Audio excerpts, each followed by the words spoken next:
Warning: Copyright disclaimer under Section 107 of the Copyright Act 1976, allowance is made for fair use, for purposes such as criticism, comment, news reporting, teaching, scholarship, and research. Fair use is a use permitted by copyright statute that might otherwise be infringing. Nonprofit, educational, or personal use tips the balance in favor of fair use.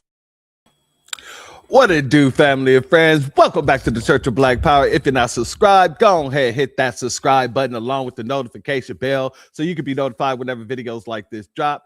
Please make sure you're hitting that like, share, and hype button so we can beat up the algorithm. Make sure we get this message out to the ears that need to hear. And if you have not done so yet, please click the link in the description, go to change.org and put your signature on the petition for reparations. And with that being said, family, welcome back to another Sunday service, but more specifically, welcome to another First Sunday. And we have a very special guest here today, and I am highly excited to have him here today. But first, let me go ahead and give a shout out to those who are in the chat real quick, and all those who come in later is just going to have to deal with it. Much love to them. But shout out and a B1 salute to our sister Andrea Jones. Our good sister Hurricane Nisi in the building. Much love to you both, my sister Queens. Thank you both for being here, as well as our sister Mrs. C. Phillip Davis is in the building. Much love to you, my sister Queen, and thank you for being here, as well as our good brother 13 Mike Travels in the building. Much love to you, and thank you for being here as well. Our sister Priscilla Taylor is in the building. Much love to you, my sister Queen. Shalom to you. That one brother is in the building. Much love to you. And thank you for being here as well. As our good sister Bad 72 in the building. Much love to you. And thank you for being here, my sister Queen. Our good brother Still Kevin Trees in the building. Much love to you, my good brother, as well as Chef Josie in the building. Much love to you. And thank you for being here. As well as Rael in the building. Much love to you. And thank you for being here. As well as our good sister Renaissance Woman in the building. Much love to you. And thank you for being here. Ken Young Glenn is in the building. Much love to you, and thank you for being here. And Raya in the in the building. Much love to you, and thank you for being here. And much love to everybody who haven't put anything in the chat, and everybody who's going to catch this on the replay. Now, family, like I said, I have a very special guest. Shout out to Cosmo Fury as well in the building. I have a very special guest. You all know him. We all love him. God dang it. Our good brother, TaureanReigns, reloaded in the building. What's up with you, good brother? What's going on? How's everybody doing? Much love to you, and thank you for being here. Now, first, I got to ask you this question because I realized when I put on the, the start music and I put up the thumbnail that ChatGPT completely changed your face. Did you know? It did. I noticed that immediately. I'm like, it looked like they try to put your face on my face. I don't know. I looked at that right then. I know yesterday when I was doing it before I put it up, I distinctly went to your X page to grab that one because that was the only one that actually I seen. It has your face and you in the suited and Buddhist style. I'm like, I like that. I'm gonna put that with a picture of mine. Man, I didn't notice till right now that it gave me some complete utter. But thank you for taking the time to be here, family. I am much appreciated to even have you, especially because this is New Black Media Appreciation Month. And one of the people that I got to give a B1 salute to and from the bottom of my heart is you, my good brother, because you've been doing this for a while. You've been at it for a minute. I appreciate it. No worries, my good brother. So let me ask you this question just to start. You already know how we get down with the shout out to Black Like Revelations. We embraced our villainy around these parts, So I like to ask everybody when they come on the broadcast, what is your villain origin story? What is it that got you to say, you know what, I need to do this type of work if no one else is going to do it? Probably it's probably a number of things, but I think what got me started was back in 2016 when I saw who became the new face of opioid addictions and overdoses. Because all I could think about was how Black people were treated during the crack era. you know, back in the 80s and early 90s, and how that completely decimated our communities. Now, that predates me a little bit because I was born in 89. So I was right in the, like, I guess you could say at its peak, but I would say that was the beginning. That was the start of it. I think it was when I started doing no series of videos when it was fresh and new. And then that's when the audience started to come in. And of course, you know, things started to unravel as time went on. And then I just kept it going. Okay. I gotta admit, man, everything that I've seen since my first video, my first experience with you, a friend of mine had posted one of your videos to her Facebook page. And it was a tricky video because it was the video that had Uncle Sam on it, right? And it was like black women, you're next, right? So I went into that video thinking it was about to be about something totally different because, you know, I'm into politics, so seeing Uncle Sam there and you know, actually seeing that video and then watching the video. What did you think it was going to be about? I thought it was going to be about, like, you know, I don't know, the black woman's vote. I thought it was going to have something to do with politics. But then when I saw what the video was all about and the the stuff you read through on there, it just sent me for a loop. And I was like, okay, this isn't really my kind of content, but it is my kind of content. I'm like, let me dig a little deeper.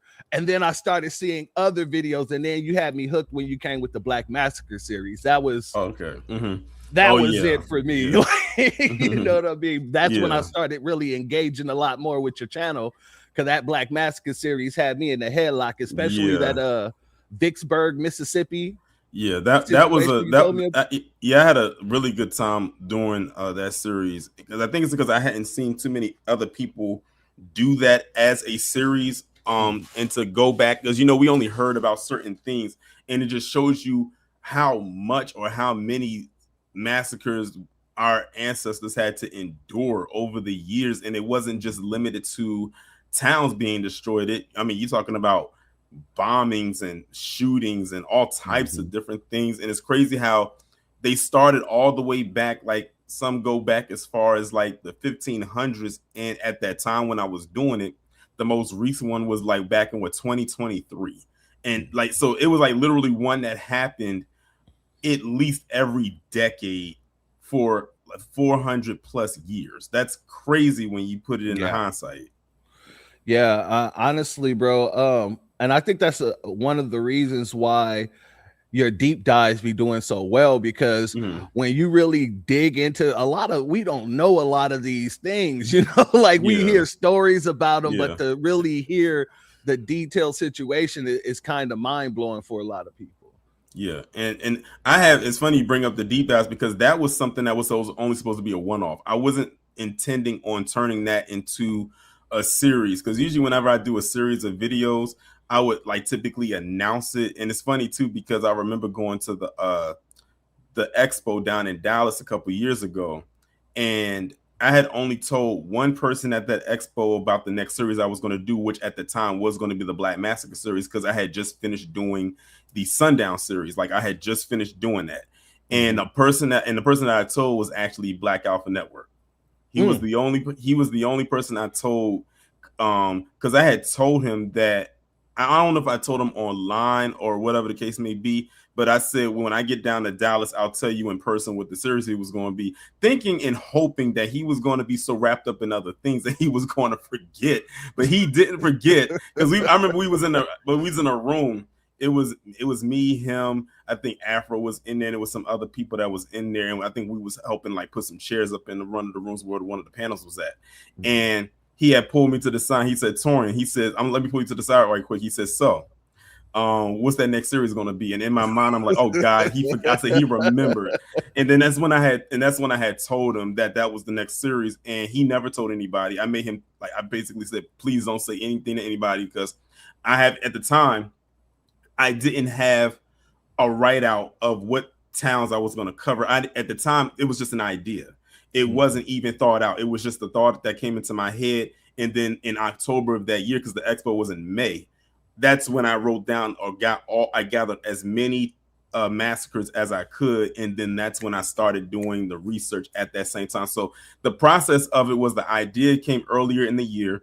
Then I gathered the list together around October, and then I started recording the videos probably like around like a month later. And I recorded all, it took me probably about a week and a half to 2 weeks to record all of those videos, because I was recording multiple a day. Plus, you got to think on top of that, I was putting up my other commentaries that y'all was seeing daily. So it was a lot during that time. Now, when it comes to the deep dives, I have a whole list in my phone. Like, I have so many deep dive topics in my phone. And then I actually, when I get them, that's when I start doing the research. Then I put it into Google Docs. And then when the time comes, I'll start to record them. As a matter of fact, I just recorded the last deep dive video that I recorded was one that I think y'all just saw, but y'all don't know that I actually have ones that I recorded that y'all haven't seen yet, like the one that's coming this Wednesday, and even ones that's going to carry over all the way through May. So it's like I'm constantly like moving. It sounds like you got a lot of material in the votes, like Prince. You know? Yeah. Oh yeah. And then I find myself scrolling through the list, and I'm like, oh man, I can't wait till y'all hear what I got to say about this topic and that topic and this topic and that topic. But yeah, it's quite a few coming down the line, but I can't wait for y'all to see it. So talk to us about the process and how you actually go through it, because you just gave us a little bit of the process. You have a lot of different deep dives on your phone. You put them onto the Google Docs, but how do you actually select what topics you're actually going to do per week, or how many you're going to do per week? What's your mindset there? As far as just like regular videos or the deep dives? All your videos, just regular videos. Well, when it comes to the regular videos, I think about like, what would my audience want to see? That's why sometimes on the community tab, I'll post things like asking them, like, what do y'all want to see? Like, what do y'all want to hear about? Because y'all, after all, the audience, they are the driving force behind the channel. And then sometimes it might be a breaking story that I'll do. And then the hard part for me is when it might be a story that comes up and then I got to rearrange something. Like, for instance, I have 2 videos coming tomorrow that happened with, one happened like sometime last week, and the other one happened probably in the last 2 days. I had to shift some videos around just to incorporate those 2. And if y'all see on my channel, like on the premiere pages, you'll see those 2 topics. One of them is dealing with this teacher down in Florida that did something crazy, and y'all will see that tomorrow. And then the other one is about James Fishback and him saying what he said about this black voter. And I said, I got to put those out there because that's, I think for people who may not know about it, definitely would want to see it. And then what I do is I also find topics that, you know, those can go up at any time. That's why I had no problem pivoting and shifting those around. So how I do it is I have videos that I record like a backlog of that can go up at any time. But that way, if there's a breaking news story that can cater to my niche and to my audience, I can record those and insert those in there somewhere. So it's basically like I'm creating a cushion while still having room open for a major story. Okay, so in case anything happens and you're not able to go live a day or something like that, you just boom, you're able to drop something. Yeah, and that's also too why I decided to now do videos every other day. That way, if I wanted to do a live, like say on a Tuesday or Thursday, I can do that. Hence, case in point, the one that I did last week on Christy Noam's husband. Yeah, so like that way I was able, so I could actually incorporate that in there. So I was able to do that.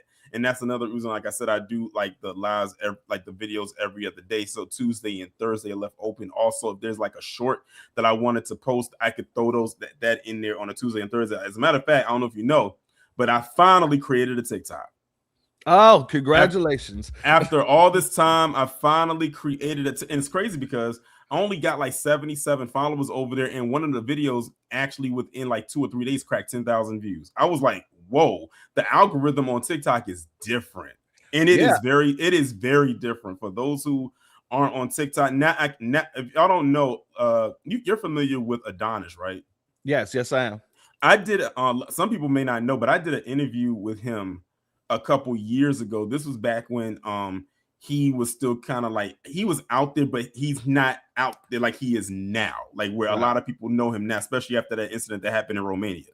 But I did an interview with him, and one thing he had told me twice in that interview, and y'all can go back and look and see it for yourself. He said, with the content you do and the following you have, get on TikTok. Yeah. And I was so adamant to not get on there. I was like, no, I don't think I want to add on another social media account because I already have Twitter, Instagram, I have Facebook, I'm in the Discord, I got my Patreon. It's like it's already too much, and I never did it. And then I saw what Afro Elite was doing on TikTok and his lives, and me and him, we communicate from time to time. I have his number, he has mine, and I had reached out to him one day, and he said, Taurian, he says, you need to get on TikTok with the content that you have. So I was like, and I told him, I don't think I want to do that. I still said I was not going to do it. And then one day I pulled up the community tab and said, do y'all think I should get a TikTok? And I think like 60-something% of people told me yes, and like 30-something people told me no. And then I said, okay, let me just go ahead and create it.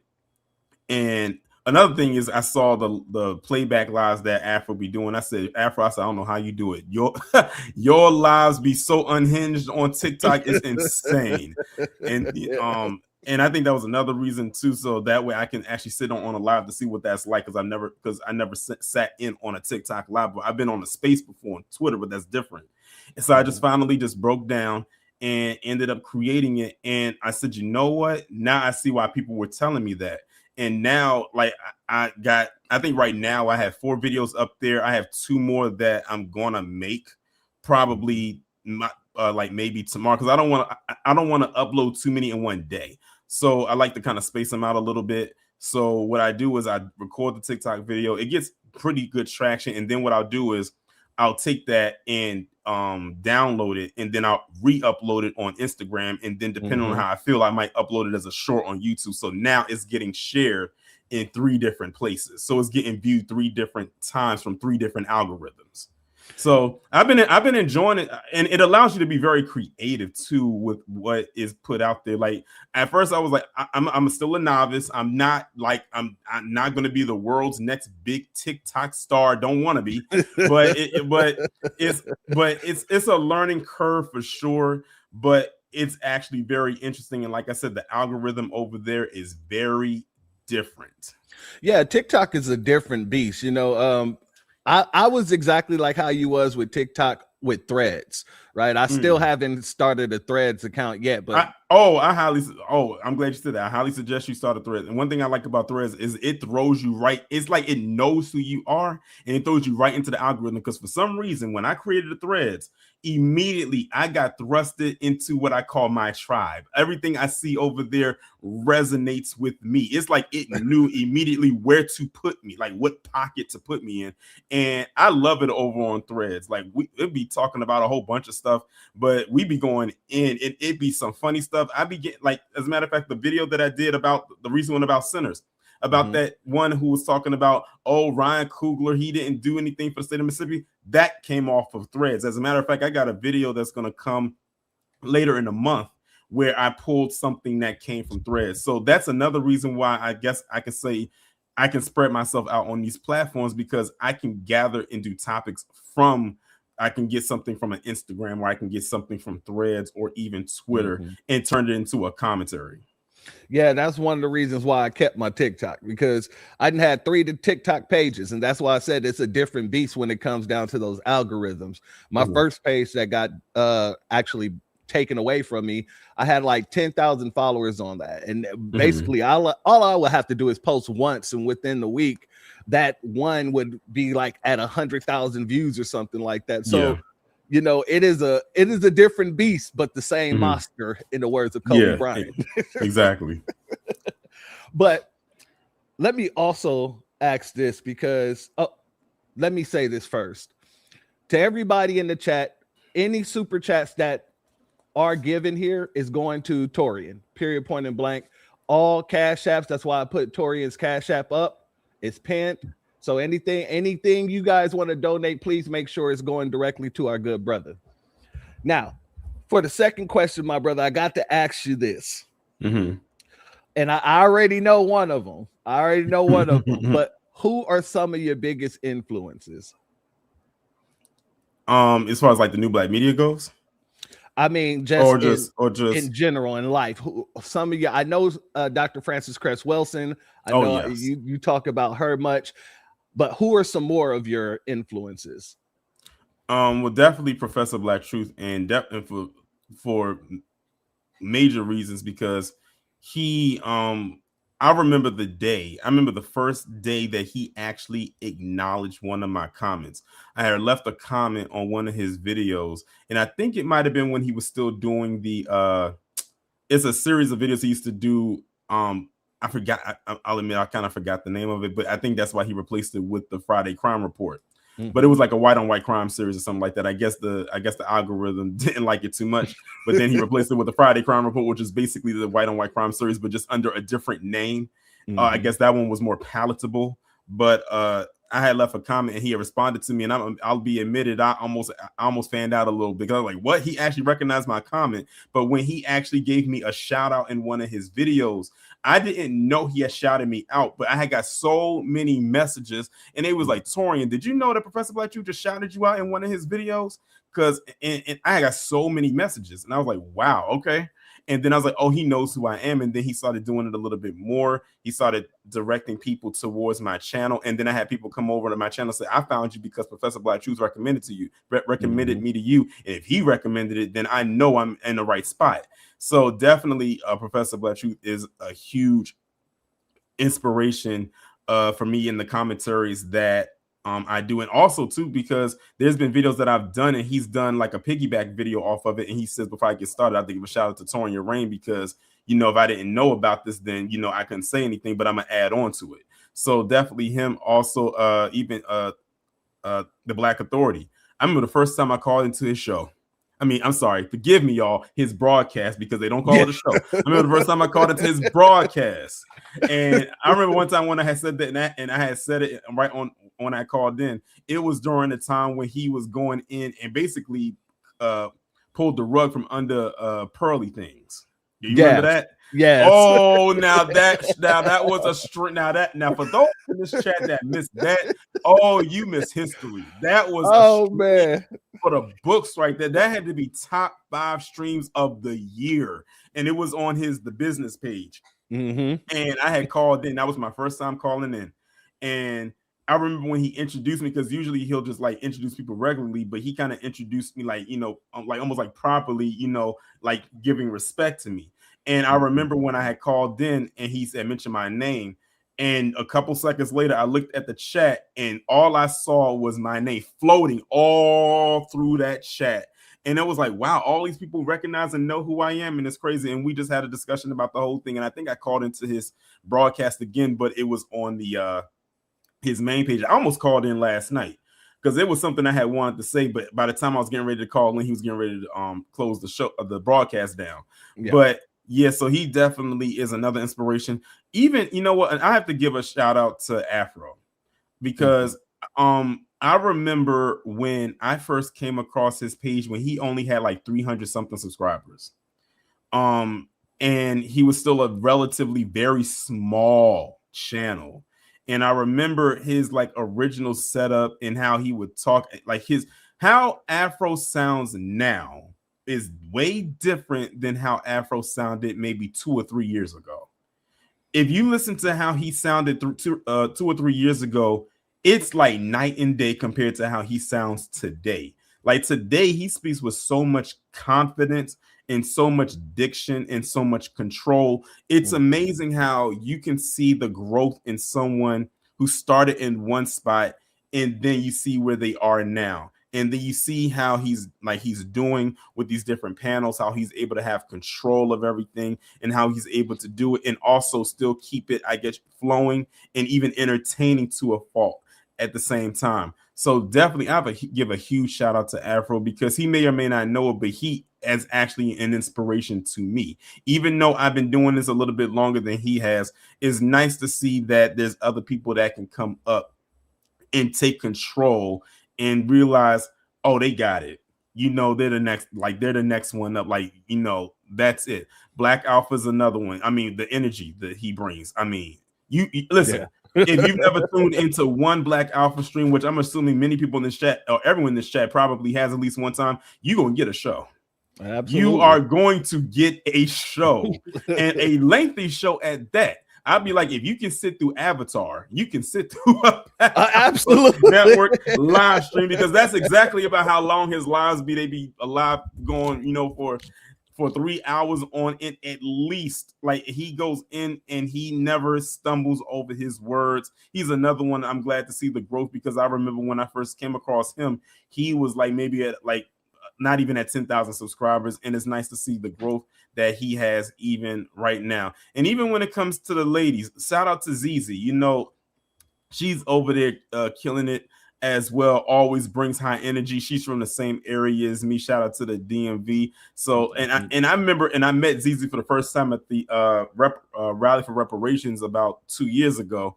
And let me tell y'all how ZZ is online. She's exactly the same in person. That's another thing.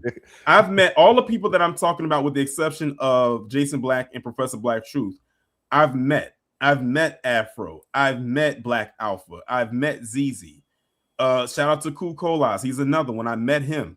All of those individuals who I'm speaking very highly of, I've met in person, and how they are online is exactly how they are in person. So when you're seeing them online, if you ever get a chance to meet them in person, they are the same exact way. I actually got a funny story when it comes to the Rally for Reparations, the one that happened about 2 years ago. It was Black Alpha was there. All of them were there. Cool Carlos was there. All of them, and he had came there, and he had saw me because Black Alpha, he was there with his wife, and he was like, he said, "So Taurean, because this was when Biden was still in office." He said, "So Taurean," he said, "Tell me, which way do I go to get to the White House?"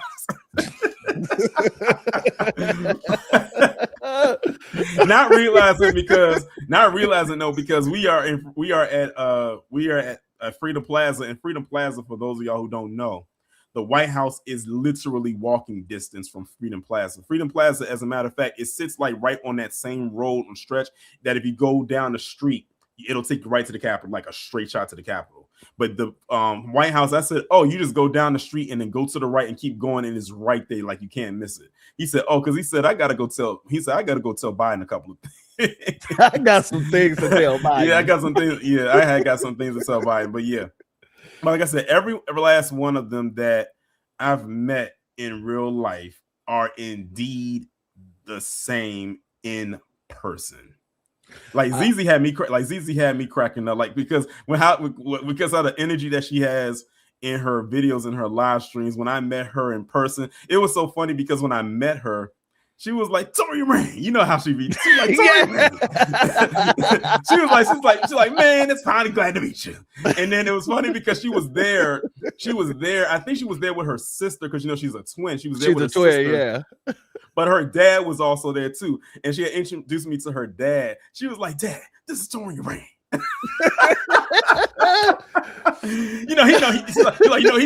He's another one part of New Black Media. You know who she reminds me of, and I would expect nothing less because she's a Scorpio. So yeah, that's her whole energy. But she reminds me of some more. You know what I mean? Definitely she does. Because some more is just like that too. Yep. Yes. Yep. And see, I'm glad that you said that, because you know it ties in. It just falls in perfectly with my next question. Do you remember your first video that you've ever made, and can you tell, or what are some of the things that you can tell have changed about you from your first video to the production that you do today? Well, the very first video I ever did, because for those of y'all don't know, I used to have another channel that was just TaureanReigns, but unfortunately I lost it right around the time of the whole Stephen Paddock situation out in Vegas. And I think it was mainly because of how I titled the video. And I'm almost certain that's what it was. But the very first video I ever did on YouTube was actually when I was in college. Yeah, like if I had my original TaureanReigns video channel, y'all would have been able to see videos from my undergrad years going all the way back to maybe around 2009. Like y'all would have seen 360p 240p quality videos, all blurred up, like you had music playing in the background, because that was at a time where copyright wasn't a thing. You could actually play full music on YouTube at one time, and copyright wasn't a thing, but that was before Google got a hold of it, and then the whole music stuff and everything like that. But y'all would have saw college videos. Y'all would have saw me as an undergrad, and I'm gonna tell you how I was in college is way different than how I am now. You would have saw 19, 20, 21, 22-year-old TaureanReigns. And you like it, y'all would have been like, oh wow, Taurean, you look so young, you look like a baby. And like it would have been like nothing. You would have just seen me like going to like different events, like college events, parties, all types of stuff like that. How I am now, y'all would have been like, I wish I still had that channel, because then y'all would have like, y'all could have looked at the oldest video that I had on that channel and looked at the most recent one and be like, wow, look at that growth from then to now. But that's pretty much like, that was if you want to talk the very first videos, then yeah, it was college videos. That's what it was. So Taurean was he was one of those college hoppers. I mean, not college hoppers, but party hoppers, taking the camera, you know what I'm saying, showing the world what y'all be doing, huh? Well, actually, when I was in college, that was actually my nickname. My nickname was Cameraman, and I got that nickname when I was in my sophomore year. Because one thing I said going into college, I said that I want to try to become more social. Because when I was in high school, I was social to a fault, but I wasn't extra social. So I was tiptoeing in and out of being an extrovert and an introvert. Mainly because a lot of the people that I went to high school with, they all went to middle school together, but I didn't go to middle school with them. And then I lived in another part of the state. So we lived in the same county, but not in the same city. But when I went to college my freshman year, I was still trying to like find my footing, find my grounding and foundation, but I still wasn't that social. Then one day I just got like a digital camera, and it seems crazy to even say a digital camera in 2026, because even that sounds ancient. But I had got a digital camera, probably something from Walmart, and I just started taking pictures. And that's at the time when Facebook was still popping, even MySpace was still a thing.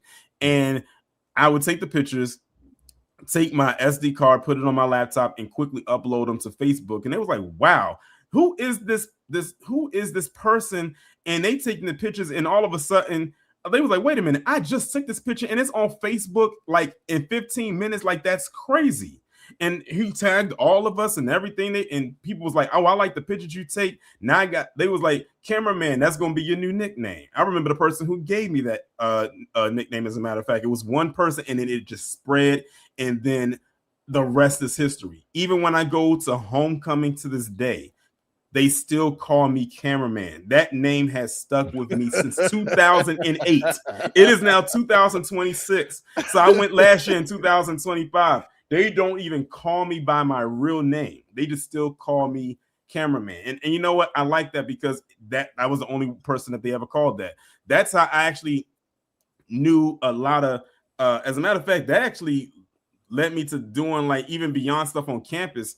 Like, certain teachers and administrators would even have me come and take pictures for events outside of college. I've even had people invite me to campuses that were maybe an hour away to take pictures. I had people want me to take pictures at parties at the club, or people who just needed just whatever. Like, it got to the point where even professors started calling me that. Now that's when I knew that I must have had something going on, because I'm like, wow, y'all calling me by that name too?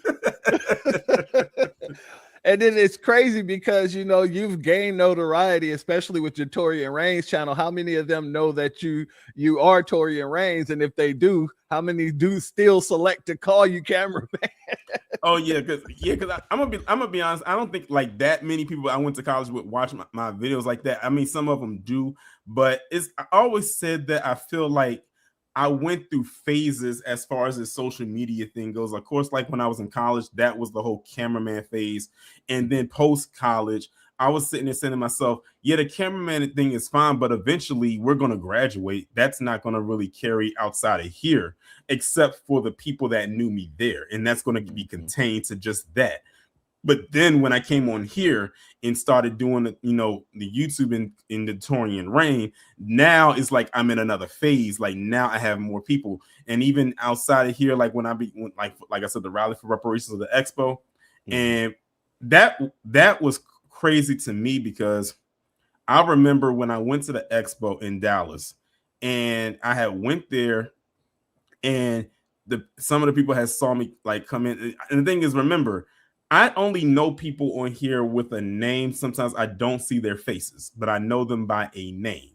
And when I was going to stand in the line, they was like, Taurean? And I was like, yeah. They was like, why are you standing in the back? They was like, nah, you come up here. And like they said, you can get in front of me. Like, do you know who you are? Like, why are you standing all the way in the back? So it's crazy how things just happen. It's just, I always feel like it's just like I always sometimes say it's just the universe being in alignment. Like that's just for me, like what it is and how everything pretty much operates. I remember also at the expo when it was a young lady there. It was her and her husband, and she was one of the products she was selling was vegan cookies, and they were good, by the way.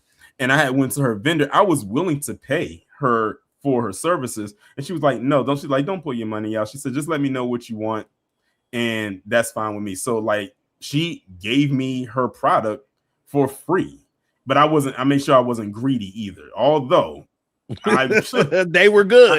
You could have been. Yeah, but it's just amazing how it is and how people say, "Oh, I know you. I love your content," and people wanting to take pictures and all types of stuff like that.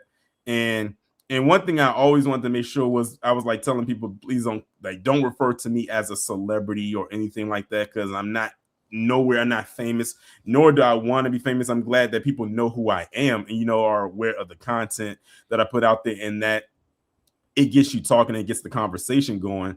But yeah, I still know how to remain humble and grounded at the same time. And that's amazing, because trust me, a lot of people get a little clout and it goes directly to their heads.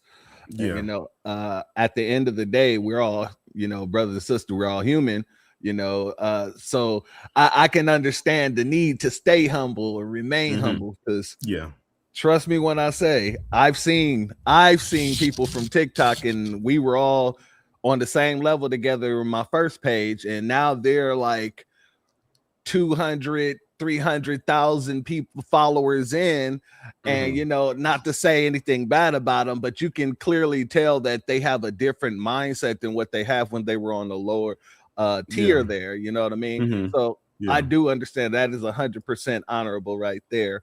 I gotta ask, because I mentioned one of my favorite videos from you, like I said, the Black Massacre series, but another one of my favorite videos that you put out was from the We Fight Back series. It was the Nat Turner rebellion. And that video, and I would hear it from Professor not Professor Black Truth, but Jason Black all the time, where he was like, if we can't all live comfortably, we can all live equally uncomfortable, right?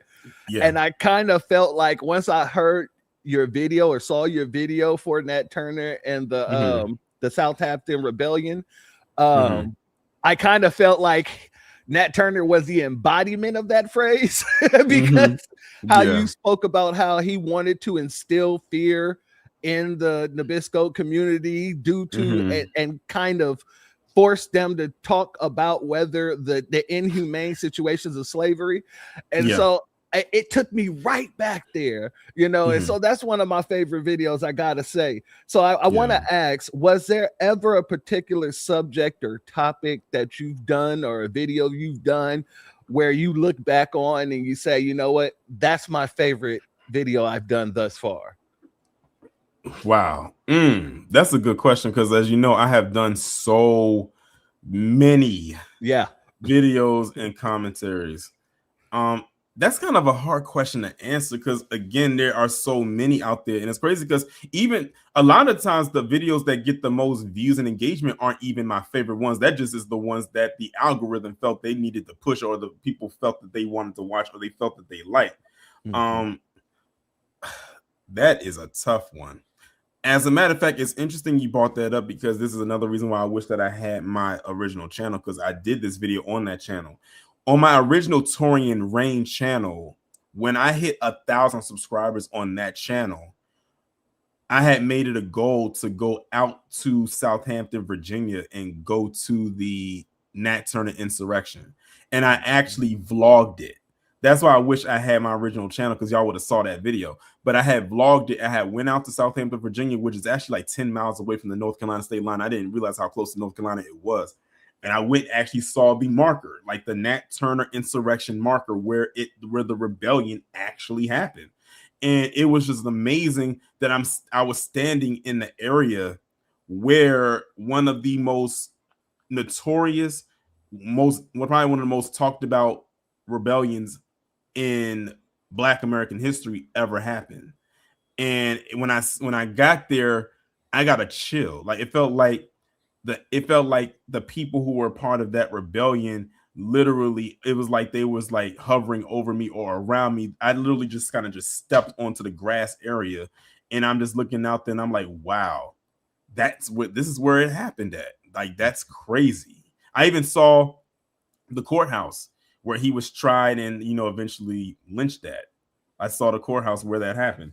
Because it's still there. But yeah, that was probably one of my favorite videos. Unfortunately, y'all will most likely never see it. I wish I could too. I was just about to ask you that energy, that spirit that must have hit you must have been crazy, especially just being able to see it with your own eyes. It's one thing to read about these kind of things, but to actually be able to see it and feel it with your own hands and things like that, I know that had to be a crazy energy. As a matter of, one thing that I do have there is I did take a picture at the marker, and it's on my Facebook page. I actually posted it up on my community tab on the anniversary. Typically what I'll do is I'll post it up every time the anniversary comes up. I usually always post that picture, so I'll probably do it again this year. So for those of y'all who never saw it, y'all will see it then, which will be around August, because I believe that's when the rebellion actually kicked off, was in August. Okay.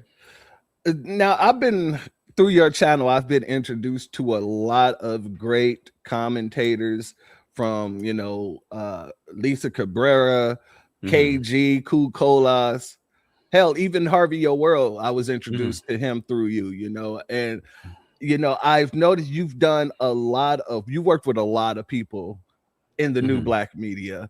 Yeah. Is there a specific collaboration that you haven't had yet that you're still looking to do?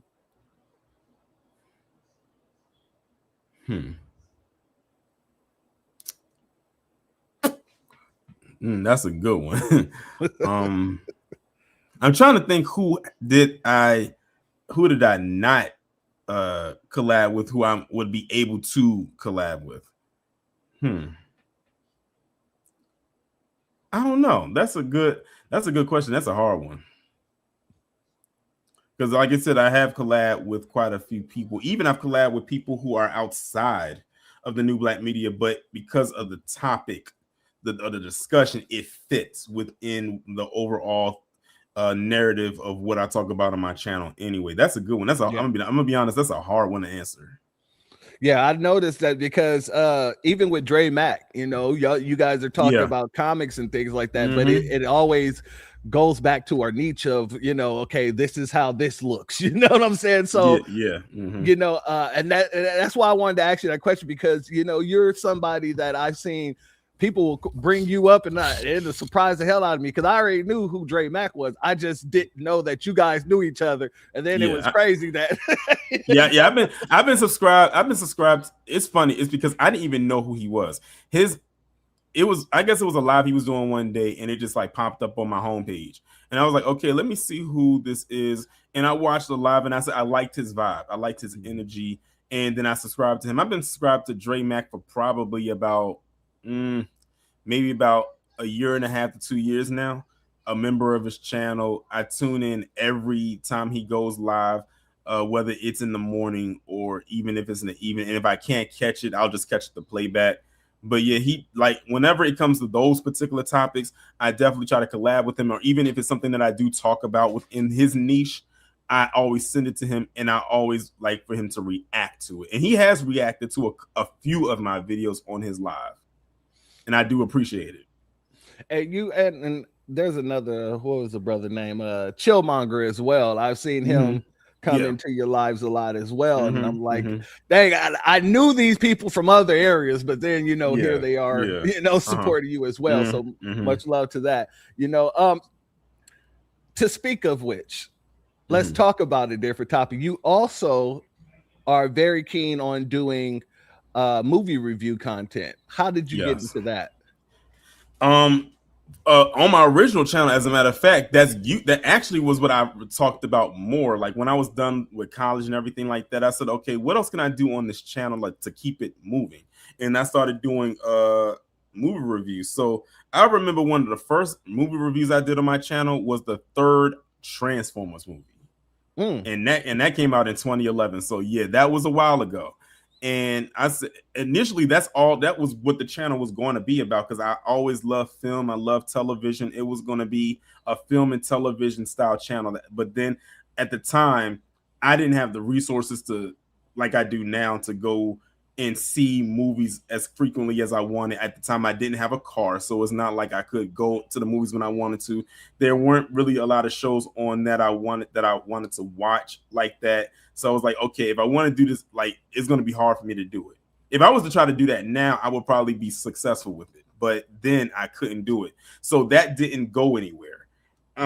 So then when I realized that I can gain a following with this, and then I put up like movie reviews, I know that the movie reviews don't hit as much, except for if it's a movie that I know my audience would watch. So I was putting movie reviews up, frequently every now and then. But then in 2017, this little movie came out called Get Out. Oh, yes. This little movie, you may or may not have heard of it, Sunken Yes. Place and all of that. And it came out, and I did a review on it. And that at the time was my most watched movie review. Like, that movie review was the only one that I ever did that cracked like 10,000 views within the week that it came out, because it was a heavily sought out after movie, and a lot of people wanted to hear what my take on it was. And that movie got a lot of views. I think one of the other ones that was heavily watched, of course, was Sinners. I know that one at the time is probably past it now, but at the time that I can remember, it was at like 7,000. I have a feeling too that when this Michael movie comes out, now when I say is that, and I'm going to review it, but not in the traditional sense that I do it as a pre-record. I said no, because I'm going to see it on that Wednesday, that early screening that they got. But I said I'm going to probably do it as a live review on Saturday in place of Sound Off Saturday, and probably do it later in the evening. And that way I can have people have enough time to have watched the movie, and then we'll do like a live review on the channel on Saturday evening. So that's pretty, and I know that's probably going to get traction, because that's going to be, really, let's be real here, that's the only movie that's going to be talked about for that whole week, at least that whole week. So if not that month. Probably. Probably. So yeah, I like doing I love doing the movie reviews, because that's like almost like a break from what I usually talk about, and it's also a time when I can kind of relax and kind of decompress, because a lot of people don't realize that I get sent so many stories every single day from various places. Shout out to Tawana in the Discord. I get so many things in Discord. People tag me and stuff on Instagram. People send me stuff on Twitter. It's a lot of things. People send me stuff even on Patreon. It's a lot of stories that I get hit with all the time. And a lot of people sometimes don't realize it, but you can't talk about every single thing as much as I would like to, but that's the easiest way to burn out. At the end of the day, I'm still one person. So the hard part for me is trying to filter out what to talk about and what to put on the back burner, and that's hard sometimes. Trying to find a good balance. Yeah, trying to find out what topics do my audience, what do I think they're going to want to hear about, but also filter in what it is that I want to talk about. Okay. All right. I've heard you mention several times that you've done some extra work. Was that something that you wanted to get into because of your Yeah, love of television, or how did you yeah, fall into that? it was. It was It was. like a lot of people don't know, but at one point in time, I did want to get into acting and did a little bit of it. Um, I remember uh doing like when I was in college, we did a couple of stage productions when I was in college. I did do some background work for shows on Netflix. As a matter of fact, the show House of Cards. I did Oh, some background. Yeah, that. Oh man, that show is that's a wild show right there. that But was one of my favorite shows on yeah, Netflix that was ever. yeah, Was House of Cards. that was a very good show. I had did some background work for the very first episode of that show. I actually did background work for a couple episodes over the vast seasons that they did have. It was another show on HBO that I had did some background work on for. I did a couple of commercials. Speaking of a commercial, a little small story about that. I had did a CarMax commercial, and it was in this place called Ellicott City in Maryland. It's going towards Baltimore, and I was supposed to just be a background extra just for that. I was supposed to be a person just in the background looking at cars in the back. Well, one of the producers on the commercial had came over to me and said, so and so, we are gonna well, one of the people that was supposed to be a featured extra, they weren't able to come in. So we're bumping you up to their spot because we need to fill this spot. So they took me to the changing room, which I was not supposed to go to, but at that time I did, and they put me into a CarMax uniform, and I ended up interacting with the main person in the commercial, like I was the person that was supposed to be trying to help them buy a car. So what you're telling me, if I'm hearing this correctly, is that Mm-hmm. there is a possibility that at one point I can turn on the TV and see an old CarMax commercial with TaureanReigns as the car dealer. And the thing is, you probably wouldn't even recognize this me because at the time I still had a low cut. I didn't have like the braids or anything like that. I didn't have that much facial hair. As I remember, all like it's been so long ago. We talking about that was well over a decade ago when I filmed that commercial. It was that long ago. I do remember also doing. You ever heard of this show on TV1 called For My Man? Yeah. I had did some work on an episode for that in January of 2018. I want to say it was January 2018. And what's crazy about it is what happened on the day of the filming of that episode, because I had to be on the set on the same day that a relative of mine was of their funeral. And so I went to the funeral that morning, and then I had to leave and go to the set by that afternoon. But I never told the family why I had to leave because I couldn't tell them. And I went there and literally in my uniform attire, but I had a shirt that I could throw on. So literally while we was filming that scene, I had the shirt because luckily they shot from the chest up. But I had my dress pants on and my dress shoes, and I had to make sure to try not to step too loud because those dress shoes, they make noise. Yeah. And I remember it was supposed to be a springtime event, but we shot it in January and some of it was outside. So we had to pretend like we wasn't freezing on that porch deck. Like it was crazy how that and all of it was shot in one location. It was like in this, it was like in a park, but with this cabin or something like that. And it was a 2-day shoot. So then I had to go back the very next day. Everything was pretty much steady like on that particular next day. And shot it in January and it aired in November. And I had someone who's actually in the industry, like they're actually very well in the industry, like to the point where they had been on shows like Winning Time. They were in some Disney productions. Like they're actually really in the industry right now, like on TV. Yeah, yes, that was definitely me that you saw. And and the episode aired in November of that year. And the person who I was talking about, they made like a little flyer for me to promote it and everything like that. And I put it out there. And I remember the day that it aired, people was recording it on their phone when they saw me on the screen, and they put it up there and tagged me and everything like that. One of the funniest ones I had was somebody who I went to school with, to college with, who was from Philly. She was like, "Oh my God, cameraman is famous."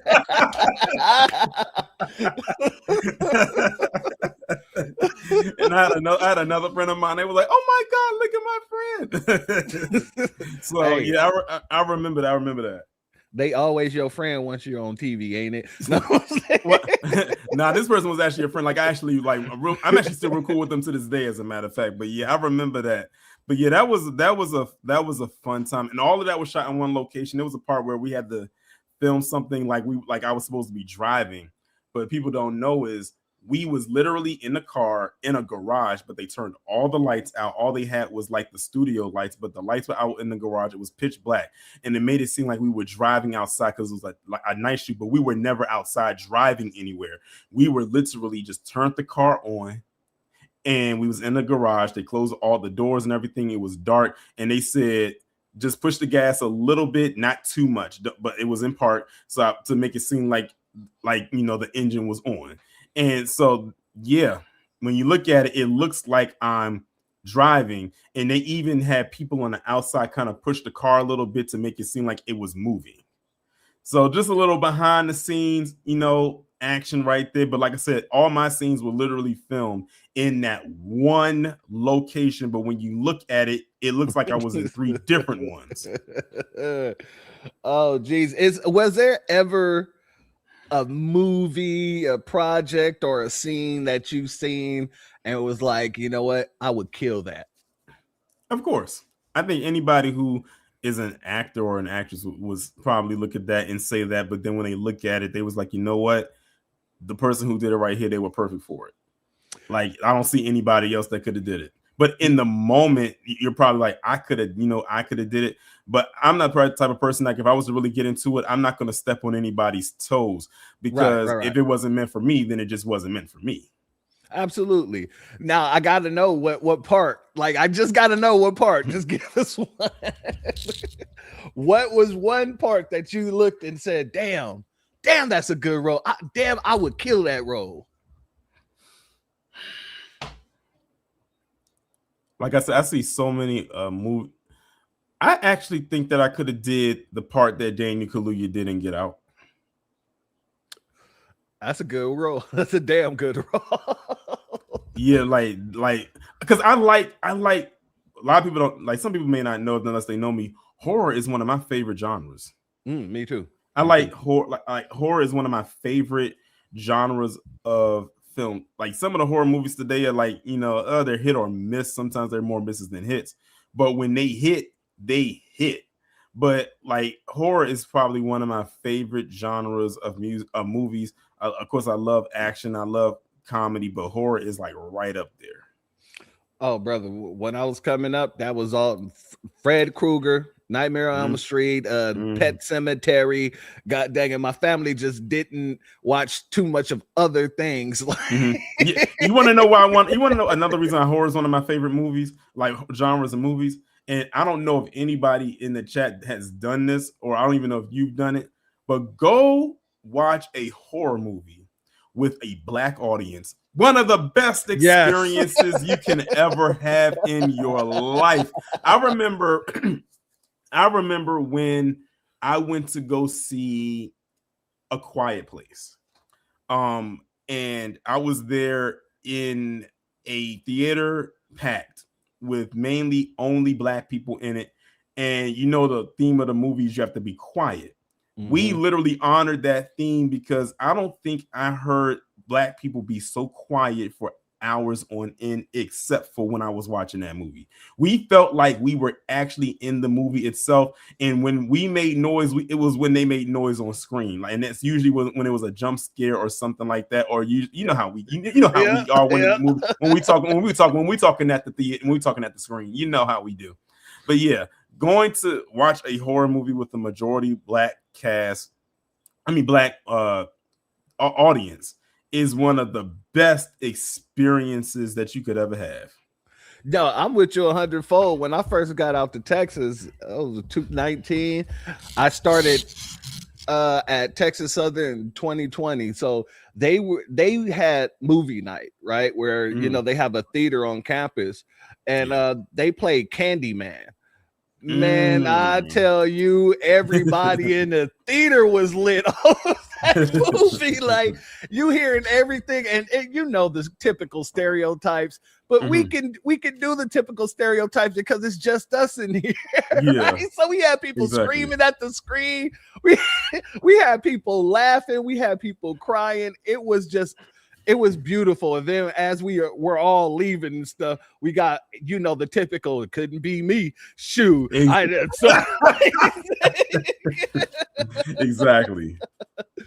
But family, and I gotta ask you this because we're talking movies, and you mentioned Michael. Michael is going to be dropping later on this month. You said you're going to go be seeing it. Oh, definitely. And I'm also going to be seeing it, my good brother. And you posted something in one of your broadcasts. I'm not sure if it was in a broadcast or if it was on the feed, but it was a bunch of different Michael Jackson pictures, right? And it had the different months. And it says, if you're going to go see the movie, pick your month, and then that's what you must dress as. And it came out that our month, May, is to remember the time. Yeah. Now, did you try to look up that outfit or anything like that? You know what? I actually forgot about that until you brought that up. I didn't go and look up a costume. I'll put it like this. Initially, if I was going to dress up for this movie, which I know a lot of people are going to do, because a lot of, you know how when Black Panther came out, how they dressed up like for that. I have a feeling that this is going to have that same effect. If I was going to dress up for that, what I was going to do was dress up or try to find his bad costume. I always loved that bad costume from the video, and even on the bad album cover. That is one of my favorite Michael Jackson looks from head to toe. That's one of my favorite looks from him, is that costume right there. Initially, that's what I was going to do. But what I did was I just looked up like other things that could go for me for that day. One of them, I'm waiting for it to come in. It's supposed to hopefully come in this week, and then I can get the other stuff after it, because this one I had to get it shipped from overseas. But the other things are right here in the States, and I know those will come like probably within the next day of me ordering it. But yeah, when y'all see what I'm gonna have, I most likely will take a picture of it or something like that, and I'll put it on social media, and y'all will see what it is. But yeah, I know a lot of people are gonna go all out for this, as they should. It's gonna be an event. Yeah, it definitely is. My favorite MJ ensemble is the Dangerous album. That was it for me, you know. But I was looking into that Remember the Time outfit, and I looked it up, and whether it's here or overseas, it's like $700. So I told myself, it's not cheap. It's not cheap. Like I even looked up today. You know, remember, for those of y'all don't know, Michael Jackson had a brand deal with LA Gear back in the day. And I saw the LA Gear, I guess like the replica shoes that he was advertising. Them shoes was like $700. I said, yeah, not happening. Definitely not happening. I even saw some online where they made their own custom made Michael Jackson sneakers, which actually look pretty dope, by the way. Because, you know, shout out to the artists who made those. But them LA Gear shoes was crazy expensive. And I'm looking at that outfit like, yeah, no, I think I'm just gonna wear a glove, a white V-neck, and call it the day. You know, I got some old school shoes in there. The penny loafers, you know, I might just go ahead and toss them on, you know, because 700, you know, I love Mike, but god dang, 700. Yeah. And then some people are going to be creative, and they might make their own. And the thing is, when it comes to that Remember the Time costume, that looks like something that if you have the creative hands, you could make that yourself. The pants, like, you could probably just get a pair of black jeans, the boots that he wore, and the shirt, it looks like more like a gold silk shirt. And the only thing you would have to worry about is getting that gold, that plate, like that wing plate, like the gold plated wing plate, and the thing that he wore across his waist. And that's pretty much it. Yeah, if you want to go, if you want to go all out and get the wig, go ahead. And that's the thing too, the wig. My brother was like, you gotta wear the wig, and I got locks, so I'm like, it's gonna be tough for me to put on that wig. And then on top of that, you might get hot under that wig. yeah. And then I gotta sit in the theater with that. No. I think it's just gonna be a glove. But I can't. But I'm looking forward to it because I can't wait to see how people like the cosplay and the things that people are gonna do. Because I've gone to screenings before, and people have dressed up. Like I remember I went to go see Superman early, and people had Superman costumes on. When I went to go see the Stranger Things finale in the theaters, unfortunately something happened with the screens, but the people did dress up like the characters for that. So it's same thing with Black Panther. So I already know that people are going to go all out for this. I can't wait to see it. I'll probably record some things, take some pictures, and maybe most likely post it up on a TikTok, because I even came up with a challenge. And I don't know if anyone else is going to do it, but it would be dope if they did.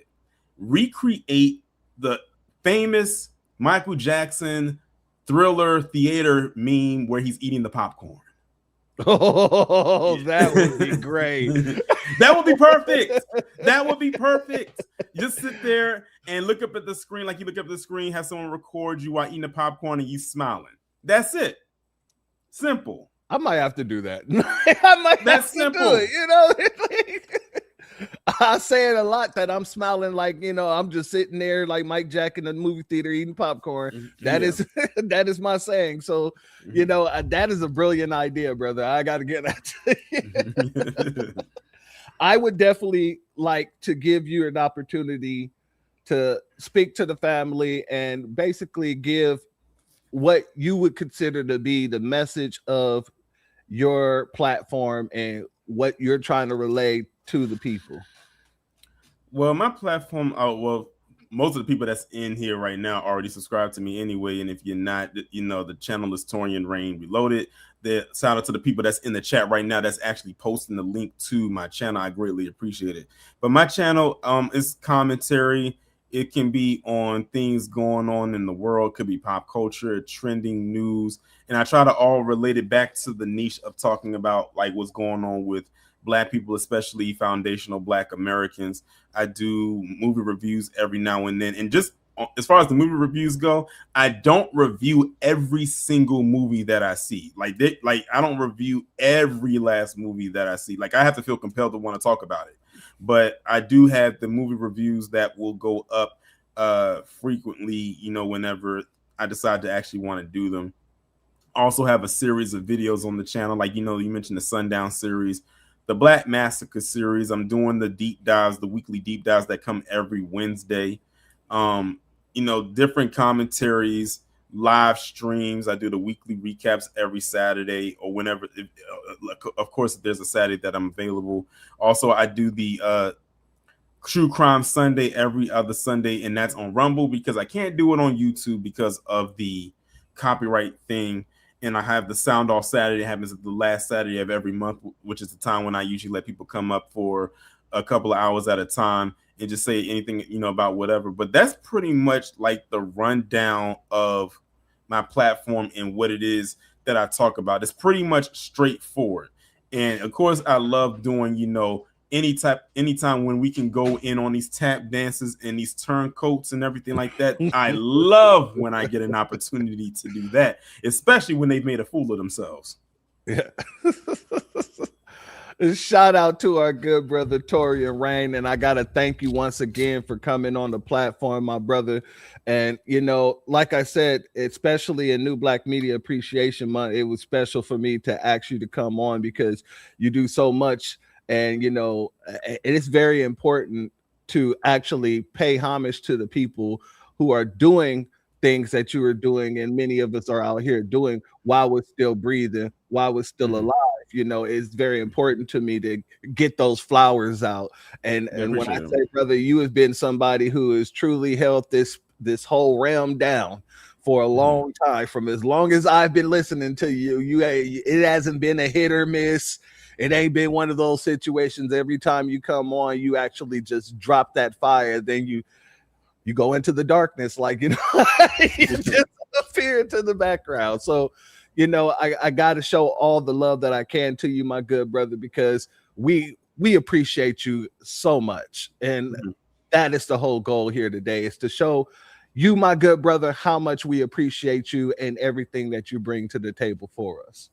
Well, I definitely appreciate you too, because you have your platform and is, growing over here. And I remember when I used to have my email system in place, because for those of you who don't know, before I created the Discord, I used to have emails, but then I stopped that because eventually it became too spammy.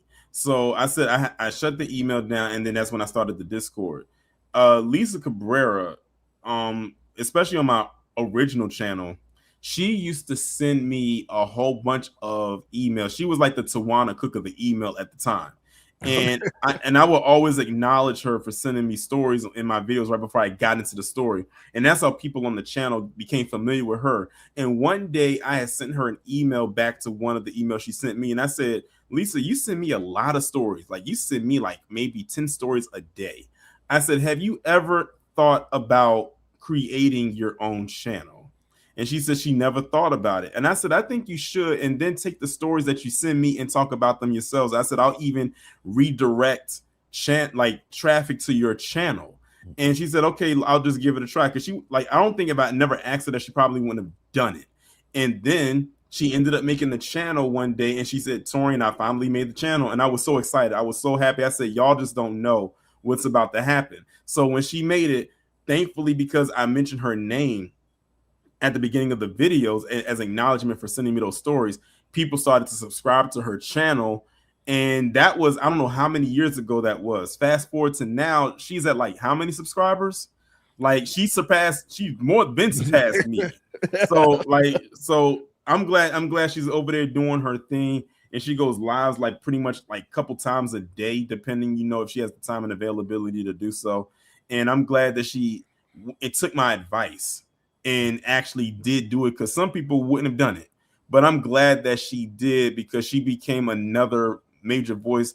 As a matter of fact, I would want to say that over here at the time when Lisa created her channel, she was one of the few women in the new black media space as far as people who did commentary, because it's very male saturated.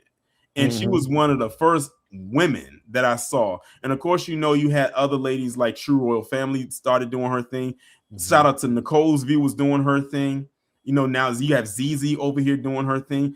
And now you have other people and others. So shout out to the ladies, getting in there and putting their voice out there, because y'all deserve to be heard as well. Absolutely. And honestly,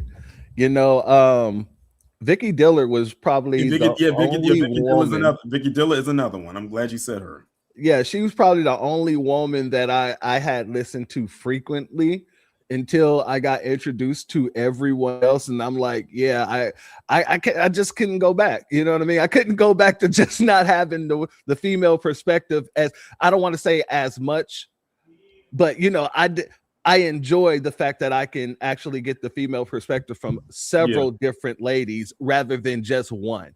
You know what I mean? And I think another reason why is because at that time, especially when people like Lisa created her channel, that's when you had a lot of those divestors. When you think of a lot of the Black women that was on YouTube, especially during that time, a lot of them were doing divesting content. So when Lisa came in and she started doing her content, it was like a breath of fresh air. And Lisa is a woman of a certain generation as well, so she's more wiser. A lot of those other ones were very young and they were catering to a particular audience.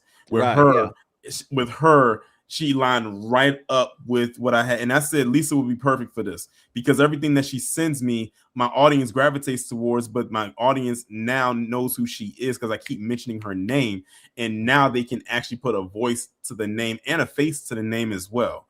So yeah, I'm glad that she's over there and she's killing it. Like, she does great work at commentary lives every time she goes live, and she be going live like sporadically throughout the day. Like you never know when she's going to go live, but if you have that notification turned on and you see it says, "Oh, Lisa Cabrera is going live in 30 minutes," she's going to talk about this, and this, and this.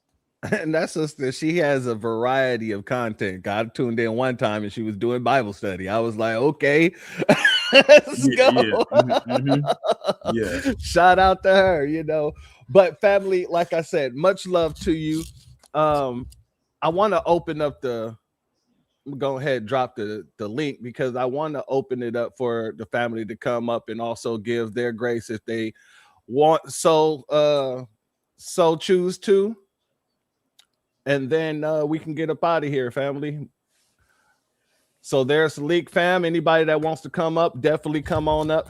Now, Taurian, I got to tell you, man, that last broadcast that you did with Christy Noem's husband, that right there was just a hilarious broadcast, brother. And it's so funny, too, because Jason Black did his last night when he was talking about it, and it's like, oh my God, I said that is so embarrassing, like my goodness. And you know what, I'll tell you what I was gonna say if I was to call into Jason Black's broadcast last night, and I literally was about to do it. Like I had the phone, because with him is Zoom, so I would have to get in front of on my computer. I was gonna call in and I was gonna say, what's going on, Jason, what's going on, Chad B1, and all this and the third. Because I was listening to the broadcast the whole time and no one brought it up. And I was going to say how it's interesting how a lot of people who are who are conservatives love to say that they are anti-academy. And now, of course, on his broadcast, I would have said LGBT, how they are anti-academy. But let's talk about how that Grindr app constantly goes off the rails every time there's a major conservative event. That's right. Like every time. Like they just had the CPAC in Texas like a week and a half ago, and they said that app was going off like crazy. When Charlie Kirk, they had his memorial out there in Utah, they said it was going off like crazy. Wait, at the memorial? Yes. Even at the RNC, the notifications was going off like crazy. And then that's when I said, okay. And if you look, because I think I talked about it when I was doing the live on Christy Noem's husband.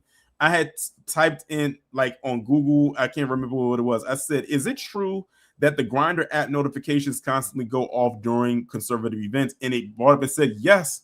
And it brought up the numbers. It brought up what events it happened at and everything. Like it says it constantly, it's a huge surge of notifications that go off during these major conservative events. So the thing is, you can't really say, they can't even come back at, say, the liberals, because with them it's to be expected, because that's a lot of them tend to lean. I'm not gonna say they all lean that way, but that's in their wheelhouse. But when the conservatives, they are supposed to be anti that, but this is happening all the time. And I bet you at the next major conservative event, it's going to do the same thing again. Also, too, most of those conservative events is PC people that are there. So that's it.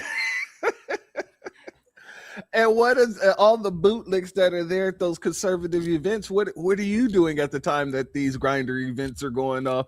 That's what I'd like to know. And then also who was it that said that at AmFest that it was some extracurricular activities going on that was not at the main event, but it was in the vicinity. Sounds like TPUSA all over again with that conference. But we got our sister Miss Hurricane Nisi in the building. I ain't got the drop like Taurean, but he's her command, damn it. How y'all doing? Doing good. Good, sister. Good. For the family in the chat, I put it in the comments earlier. Taurean is the one who nicknamed me Hurricane Nisi. And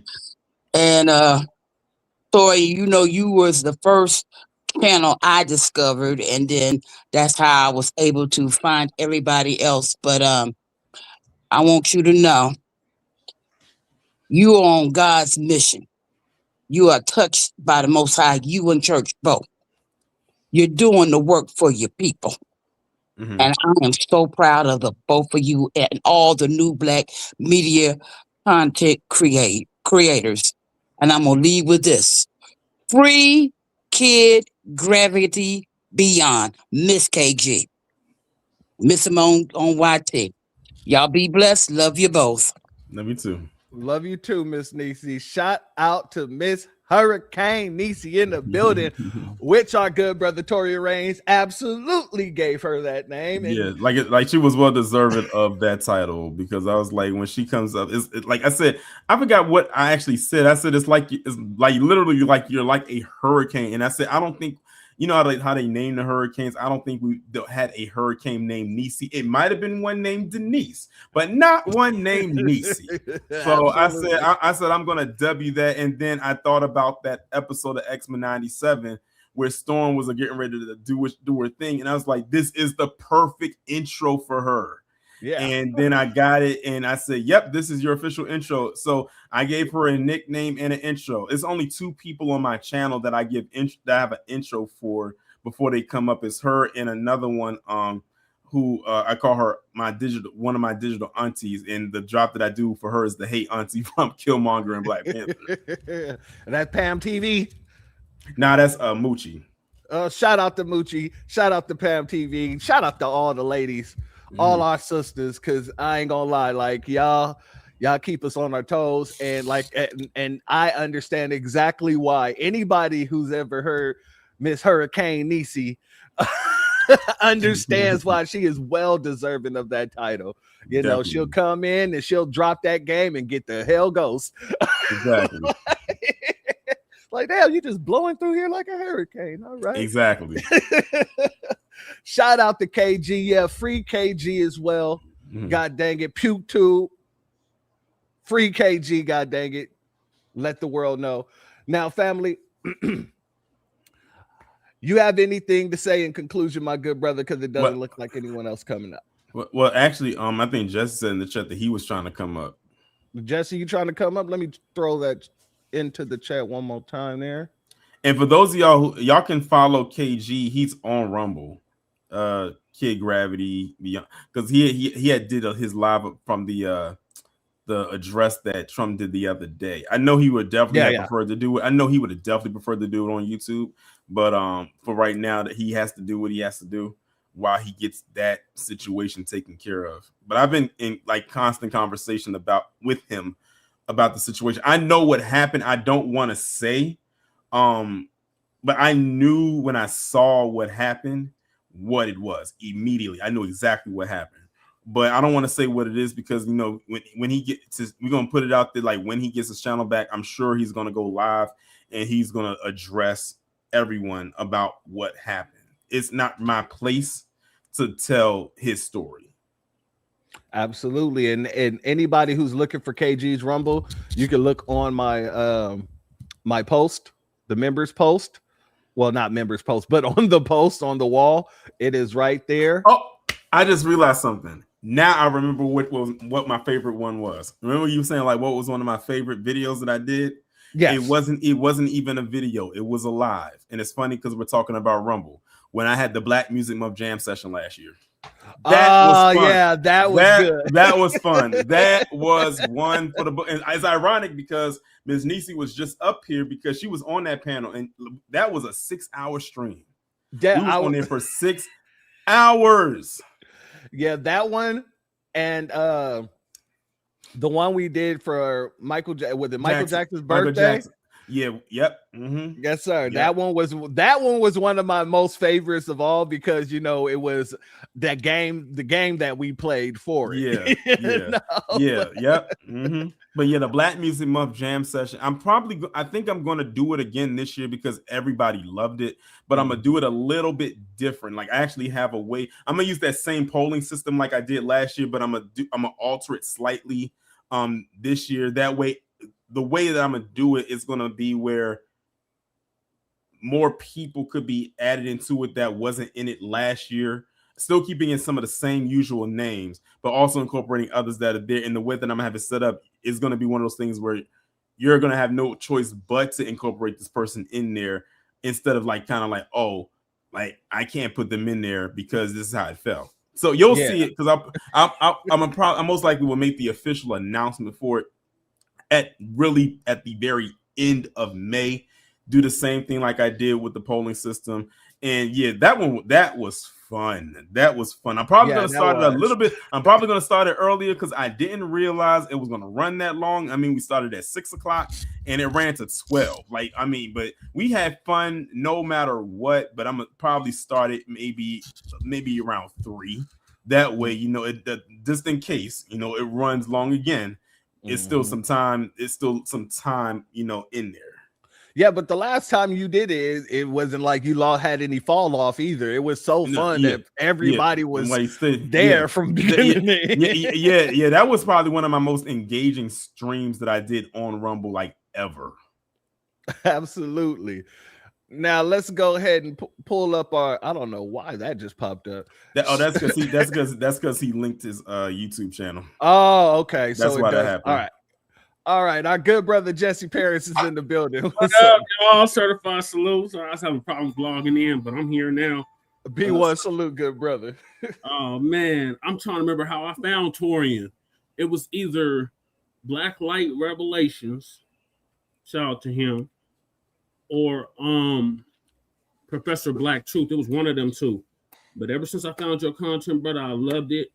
You got some really good content. Like I said, my favorite series was a We Fought Back series. That was the shiznit right there. He actually gave me the nickname the Mayor because when I found this channel, I was running for office, and he was like, "You know what? I'm gonna nickname you the Mayor." So every time I come, like, the mayor's in the building. Here coming to the stage, the Mayor, just Chain Crewman, Jesse Paris. Right there. So yeah, I got a similar story to Hurricane Niecy had. Yeah, keep doing what you're doing, Taurean. Keep bringing that empowerment, keep bringing that good content, and you too, Church. Appreciate it. I promote you on my channel too, Church, a lot. So hopefully it help blow your channel up even further. Taurean, keep doing what you're doing. That's all I want to say. Appreciate y'all. Shout out to the New Black Media. Happy New Black Media Appreciation Month. And make sure y'all check out love to Black News. Much love to you, my good brother, and shout out to your Lady Chai. Much love to her as well. Che. I don't know why I keep saying Chai. It's just me. I don't know. But shout out to Lady Chai. And also shout out to you too, my good brother, because you out there, like I said, I heard you running for office, my good brother. Yeah, I'm gonna run again. So, you know, we're going to have you up to talk about that platform, good brother. Oh, you already know it's a B1 first, Black First platform. I'm pretty sure I already know, brother, but I like to give you that opportunity to go ahead and promote that. The last time I ran, when I ran for mayor, Sincere Love to God had interviewed me, Lady Che, and Kukizi had set that up for me. Okay, well, B1 to you, my good brother. Be on the lookout. I'll be most likely sending it to you on X. Okay. It'll be easier to hit you there. Yep, got you. Much love, brother. You too. Peace. Yes, sir. Now I can hide that vertical because that vertical be throwing me the hell off. It be throwing me off, brother. I don't know. Yeah, sometimes I'll turn it on, and other times I'm like, I can do without. Yeah. But our good brother, do you have anything you would like to end with? Nothing really, but I do appreciate you again for reaching out to me to bring me up onto your platform to have this discussion. Like I said, I love when I can have discussions that don't feel like interviews and it just can flow like a conversation because it just sounds it's natural. Like I like natural things or anything that can flow naturally as far as like a conversation goes. But also, like, I appreciate everybody in the chat, those who came up as well and spoken, all of that good stuff. But yeah, I love being in this space. Like I said, every space like has its issues, and that's just life because nothing is perfect. But when we go in, and it's just the thing of we're just passionate about what we have going on, and we're standing firm on it. We're standing 10 toes down. it's a lot of outside entities that don't like what we're doing, and they'll say all the different things. I mean, at the end of the day, they're just talking. But like I said, we are the Lowry seasoning salt of the world. It just is what it is. Like nothing moves without us, without our say so. And it shows. It's funny I say that because I got a video that's coming most likely on Friday. That's going to be one of the 2 videos that I'm gonna put up on Friday. That's going to talk about that. It's an NBC story that just got put out there about. It was talking about how with this quote unquote Gen Z slang is like really came from Black culture and everything like that. I'm like now it's becoming more mainstream about where people are getting their trends from, or wherever they're getting their fashion choices from, or wherever they're getting their slang from. It's from us. You can deny it all you want, but at the end of the day, it's facts. Absolutely. And to that, hold on. I can't let that go.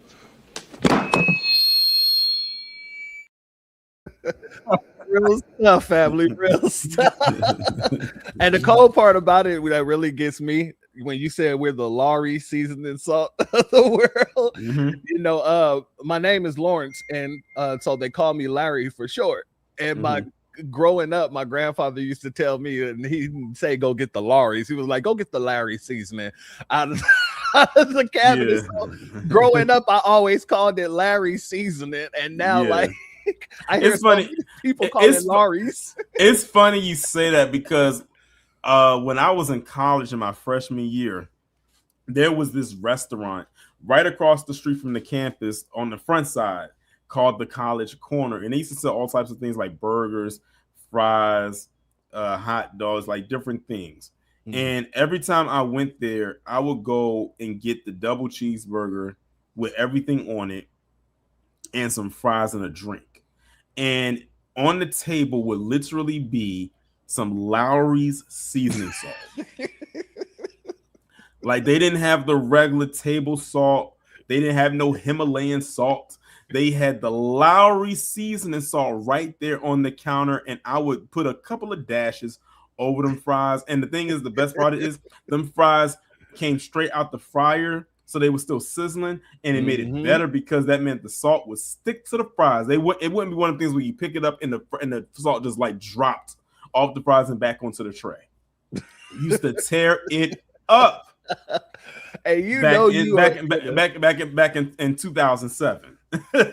You know you are in the hood if you go to any restaurant and they got Lowry's for you. Yeah, I was shocked that they had the Lowry's. It caught me off guard. I'm like, they got the Lowry's out in the front. You could just pick it up and put as much as or little as you wanted on there. Yeah, American Deli does it now. They got the Lowry's up in there throwing the seasoning salt on the fries. But we got our good brother Cosmic Fury in here as well. He's been trying to get up, so let's get it. What's up, our good brother? What's going on, Cosmic? Hey, what's going on? Can you hear me? Yes, sir. Oh, yeah. It wouldn't allow me to do it through the app. I had to go through the website version, but here I am. Hey, Taurean, just giving you your flowers. I always give it to you on your channel, but I'm going to give it to you on Church's channel. So, because he might have people that haven't heard your channel yet. But yeah, I think my first connection to your content was one day I forgot where I was at on Facebook, and I kept seeing your name commenting on something as your channel name. And then I just was like, one day I found out you had content, and I was like, oh, let me listen to this. And since then, I've been listening to your channel. That was a couple years ago. Yeah. So that's how my first connection to your content was, and it hasn't been something I regretted. I enjoy your content. I enjoy your lives. I mean, seriously, if it wasn't for you and KG, I wouldn't know sometimes how to get through certain days, especially when I'm home and I'm off from work, or I'm trying to listen in while I'm at work at downtime. It's just downtime. I mean, it's just like, I just appreciate what you do and stuff. I know, you and the way you guys do stuff. Me, I'm a little bit more unhinged, as you know. So, I mean, my page, like EMS work, really, really F's with you sometimes, and I just don't have the patience with. I deal with work all day being patient with people. And when I want to do my content, sometimes I know it ain't YouTube friendly. This is why EMS is my career. So, so that's all I really wanted to say. Thank you. Keep it coming. I'll be here for you and everything. You too, church. Now that I'm subscribe to you today. Shout out to you, my good brother, and thank you for coming up. You're welcome. Family, like I said, and I know you're a humble person, Taurean, and if you're anything like myself, you know, you don't like, I don't want to say you don't like to, but you know, when people give you your accolades, it kind of make you feel like, yeah, thank you, but you know what I mean? Mm-hmm. We still got to give you the love, man. We need the world to know how much love you deserve. God dang it. I appreciate it. All right, let me I'm gonna go through these super chats, and like I said, these super chats are gonna be given over to Taurean upon payout. So I want to make sure. Shout out to Mr. AO, First Sunday Tides. Much love to you. Thank you for being here, as well as Fella Speaks. You know how we do. Even if I'm late, I'm showing my teachers support. Appreciate you, church. Much love to you. My brother Taurean, like I said, I appreciate you for coming on, and I wish nothing but tremendous success to you in every area in which your hands touch. You know, and I hope one day I get to come across a TaureanReigns movie, you know, because you're working in the background, which means I know you probably got a bunch of different movie ideas or something like that. I know. Just what I'd say. So hopefully one day I'm able to see a production that TaureanReigns has put together and support that as well. Hell, I'm pretty sure we all are willing to get out there and support a project that you have or that you're willing to put together, my good brother. So I want to give a much love to you. Much love to everybody in the chat, everybody who donated, everybody who's, you know, members, mods, goddamn patrons, everybody here. Much love to each and every one of you. And with that being said, family, the doors of the church are now closed. Peace, fam. My grandfather built this country, man. He fought wars for it. And most places he went wouldn't let him sit down and get a cup of coffee. I can't even catch a cab in New York. You know, it doesn't matter how many degrees I get. All you people see is color. Your grandfather was an immigrant. You're American. My grandfather was born here, Duke. And you people still look at me as just another nigga.